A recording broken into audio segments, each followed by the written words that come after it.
Magandang oras mga kababayan, mga ka-Golden Boy. Breaking news, Marcoleta isinugod sa ospital kaninang madaling araw. Ayon sa iba ay parang inatake sa puso. Meron ding mga nag-vlog na critical daw si Marcoleta. Kaya tuloy napatakbo si BP Sara papuntang ospital para kumustahin ang kalagayan ni Marcoleta. Kaya nako, mga kababayan, no, ang dating pitbull na napakatapang ay parang lantang gulay ngayon na nagpa-ospital na. At well, ito'y isang classic na na parang defense mechanism nitong mga kapag kakasuhan yung isang politiko ay bigla siyang maging gulay. 'Di ba? Yung iba nakatungkod na, yung sino ba yung naglagay ng neck brace sa lieg na presidente? Ah, Meron ding nagtutungkod, meron ding nag ah, itong nagpalagay ng mga nibris at kung ano-ano na lamang na mga gimmick para lamang makalabas sa kulungan. Kasi yan ang unang nila defense mechanism na dapat hindi muna sila papasok sa kulungan, dapat ma-hospital arrest muna sila o house arrest para hindi naman nakakahiya masyado, 'di ba? Kaya ganun pa man, rights of every citizen ang ganyan na kapag may sakit ka ay dalhin ka muna sa ospital, i-check ang iyong mga vital organs, mga blood pressure, bago ka pasok sa kulungan. Kung doon ka maano sa kulungan, matigok, di ba? Malaking pananagutan yan ng PNP. Kaya yan ang dapat gawin. Check up muna, general check up sa ospital, ang kalusugan, para maalagaan yan sa kulungan dahil yan ay isa namang senador. So okay, meron tayong balita dito galing sa ating paboritong news channel, ang UNTV. Leia, anong oras dumalaw si VP Sara kay Senator Marcoleta? Magandang tanghali sa iyo, Ella. Alas 7:30 ng umaga kanina nang dumating sa PNP General Hospital itong si Vice President Sara Duterte para dalawin si Senator Rodante Marcoleta. Isang oras lamang nagtagal ang pangalawang Pangulo at umalis din ito bandang alas 8:30 ng umaga. Ayon naman kay PNP GH Internal Medicine Department Chief Lieutenant Colonel Benali Bayani na isa ring nephrologist nasa maayos namang kondisyon si Senator Marcoleta, maliban na lamang sa idinadaing na pananakit ng dibdib at bato. Fluctuating din aniya ang blood pressure nito na nagre-range sa 130 to 140 over 80 to 100. Continuous pong BP monitoring namin sa kanya ngayon.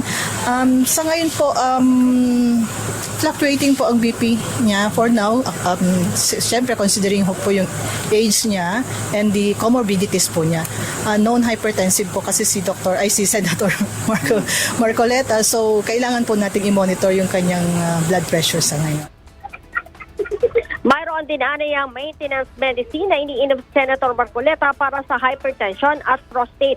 Isinailalim din aniyang mambatas sa iba't ibang test at examination gaya ng 2D echo, ECG, blood chem, chest x-ray at x-ray sa cervical spine. Hinihintay pa rin aniya nila ang resulta ng mga test na ito upang malaman ang pang-health condition ng mambabatas. Kaugnay nito, hindi pa aniya fit para humarap sa Sandigan Bayan at ilipat ng kulungan si Senator Marcoleta. Ayun, so nako, ililipat pa rin ng kulungan kahit na ospital na. Ay siyempre kahit anong galing mo sa acting na kesyo, na high blood ka, kesyo nawalan ka ng ulirat, kesyo meron kang sakit sa kung ano-anong mga sakit yan, ganun pa rin hintayin ka pa rin ng pulis at kapag gumaling ka na, dadalhin ka pa rin doon sa kulungan. Ang maganda niyan, naghihintay na yung dalawang kaibigan niya yung co-author niya ng 18 Marines, yung sina Defensor at Espiritu. Itong si Espiritu, wala akong dito na hindi maingay si Espiritu kaya hindi natin alam yung kanyang ginagawa. Bakit sumusuporta talaga siya sa DDS at gumagastos siya ng bilyon-bilyon. Hindi natin alam kung anong negosyo niya na related sa gobyerno noon.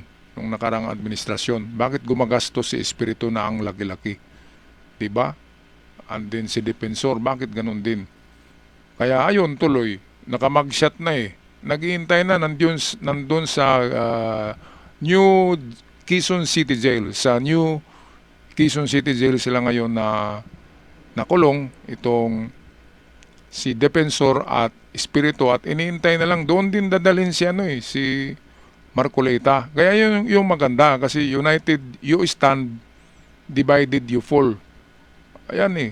Kapag nandun silang tatlo, siyempre hindi ka na maboboard sa kulungan kasi kausap mo yung best of friends mo eh. Kaya good luck na lamang kay Senator Marcoleta. Meantime, kaninang umaga, 1 hour ago, ang nangyari sa Senado ay pinatawag na ni Chis Escudero ang opisyal ng AMLAC at mga opisyal ng mga bangko na kung saan merong napakalaking deposito si BP Sara. Ngayon, ito na yung pinakagrabe yung mabuksan yung records ni BP Sara at malaman ng lahat na meron siyang 7 billion mahigit na pera sa bangko. Kung yan ay na-withdraw na ba o hindi, ang records ay manatili. Kaya makikita yan. At ang unang nagsabi niya, nag-expose ay si Trillanes. Ngayon mga kababayan,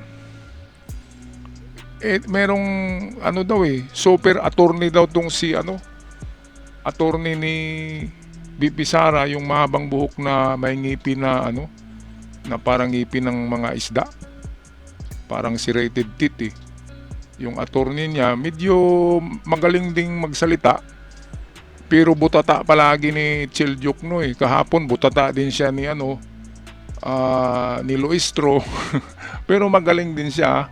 In fairness, meron din siyang angas eh. Pero yung kasama niya na 89, kasi 90 sila lahat, walang silbi yung 90. Anong gamit doon siniswelduhan ni BP Sara? 90 sila lahat, pero isa lang yung talagang tumatayo, di ba, na magaling. Di dapat dalawa lang kinuha ni BP Sara, yung pinakamagaling na. Hindi yung 90, ang dami-dami naman yan. Kaya nga, kunti na lang ang makapasok sa Senado dahil sa attorney pa lamang ni BP Sara ay punong-puno na yung bulwagan eh. Anong masasabi nyo dito mga kababayan sa pagiging best actor ni Marcoleta kanina sa ospital? Napatakbo tuloy si BP Sara. Akala ni BP Sara totoong nasa critical na kondisyon. Hindi pala eh, drama lang pala eh. At doon naman sa Senado, grabe, bakbaka na sa Senado mga kababayan. Yung sa Senate, doon ko na lang siguro i-upload sa kabilang channel ko ang Good News Daily TV. Kasi dito, ayoko ng mga ganong sobrang pampolitika na mga content. Hindi ko na sana ilalagay dito sa sa channel na to. Dahil ito'y for the WPS, pagkipaglaban natin ng Pilipinas sa mga banyagang bansa na nais manakop sa atin.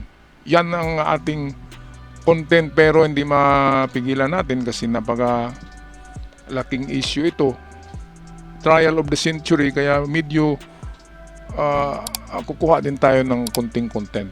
Ako'y magpaalam na maraming salamat sa nag-subscribe at sa aking avid followers. Ako'y palaging sumasaludo sa inyong lahat. Hanggang sa muli, ingat ang lahat.